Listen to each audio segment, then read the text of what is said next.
And now we come to the final deserving.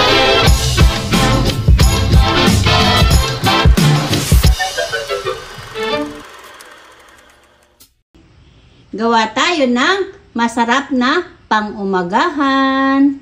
Good morning mga kamamsi. Meron tayo dito 6 na chicken hotdog at 6 na sliced bread. So, gagawa po tayo ng pang-umagahan. Tanggalin natin yung pinaka-plastic ng ating hotdog. After natin itong mabalatan, lagyan natin siya ng 1 cup of water.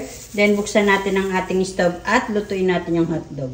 Habang tayo nagluluto ng ating hotdog, trabahuhin na natin itong ating tinapay.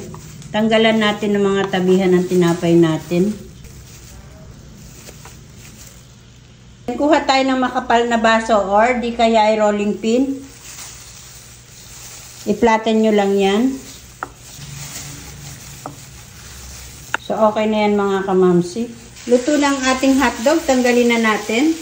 Meron tayo ditong isang XL na itlog. Lagyan natin siya ng 1/4 cup na water. Ang purpose ng paglalagay ko ng water ay para dumami yung itlog natin. Batihin lang natin siya. Okay na yan mga kamamsi. So mag-assemble na tayo. Kuha tayo ng bread na plinatin natin kanina. And then yung hotdog na niluto natin. Then ganyan lang siya kadali mga kamamsi. And then i-roll nyo lang yan na ganyan.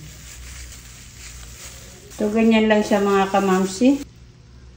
Bali, ipapalaman nyo lang ba yung hotdog sa inyong tinapay. Ganun lang yung kadali mga kamamsi. Tatanggalan ko lang siya ng pinakadulo para makutid talaga siya ng breadcrumbs mamaya.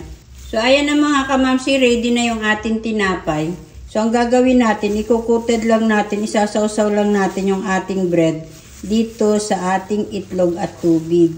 Babasain nyo lang yan para dumikit mamaya yung ating breadcrumbs. Ayan, magkabila mga kamamsi. Ganyan. And then, saka nyo i-coated sa breadcrumbs.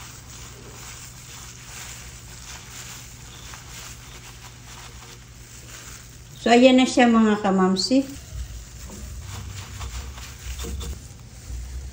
Maglagay na tayo ng oil. Mas maganda po siya if deep fry. Kaya lang hindi ko siya i-deep fry kasi sayang yung aking oil. Medyo mainit na yung ating oil. Lagay na natin yung ating piprituhin. And reminder ko lang po sa inyo, mas maganda po kung naka-deep fry siya. Iluto ko lang siya sa mahinang apoy mga kamamsi. Kasi luto na rin naman yung ating hotdog. Pag golden brown lang natin siya. Oh, crispy na siya mga kamamsi. So, okay na po yan mga kamamsi. And then, ilagay nyo lang sa isang salaan pa. O, diba? Meron na tayong pang-almusal. So, eto na mga kamamsi ang ating hotdog bread roll. Kain po tayo mga kamamsi. Kain tayo mga kamamsi. Lagyan natin siya ng ketchup. Then, mayonnaise. Kain tayo mga kamamsi. Sarap. Try nyo po mga kamamsi. Thank you po sa panonood nyo sa aking mga videos.